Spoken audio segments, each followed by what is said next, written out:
அதிகாலை வலையொலி காட்சி நேயர்களுக்கு கல்பனா தர்மேந்திராவின் அன்பு வணக்கம். இது உங்கள் அதிகாலை வழங்கும் திருவள்ளுவரின் குரலும் குரலும்.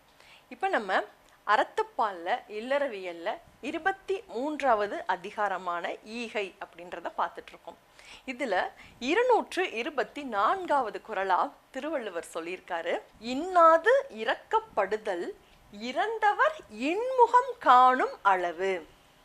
அதாவது நாம் ஒரு பொருளை கொடுக்கும்போது அதை வாங்கி கொள்பவர்களுடைய முகம் எப்படி இருக்கணும்னா மலர்ந்த புன்னகை பூத்த முகமாக இருக்கணும்.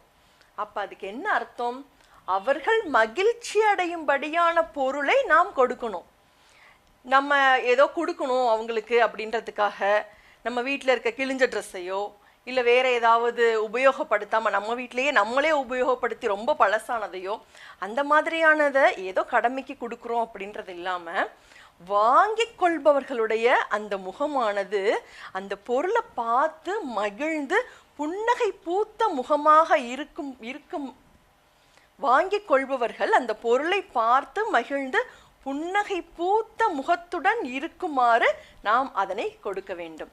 அப்படி இல்லை அப்படின்னா அதுவும் ஒரு துன்பம் தான். அதாவது நீ கொடுக்கிறது கூட ஒரு துன்பமான செயல்தான் அப்படின்றத தான் திருவள்ளுவர் இந்த குறள்ல ரொம்பவே அழகா சொல்லியிருக்காரு. இன்னாது இரக்கப்படுதல் இறந்தவர் இன்முகம் காணும் அளவு அப்படின்னு. மீண்டும் ஒரு குறளில் சந்திப்போம். இது உங்கள் அதிகாலை வழங்கும் திருவள்ளுவரின் குறளும் குரலும். நன்றி. குறளும் குரலும் உலக பொதுமறையாம் திருக்குறள். காணத் தவறாதீர்கள் அன்பு நெஞ்சங்களே. ஒவ்வொரு நாளும் ஒரு திருக்குறளோடு உங்கள் அதிகாலையை உற்சாகமாக தொடங்குங்கள். நன்றி.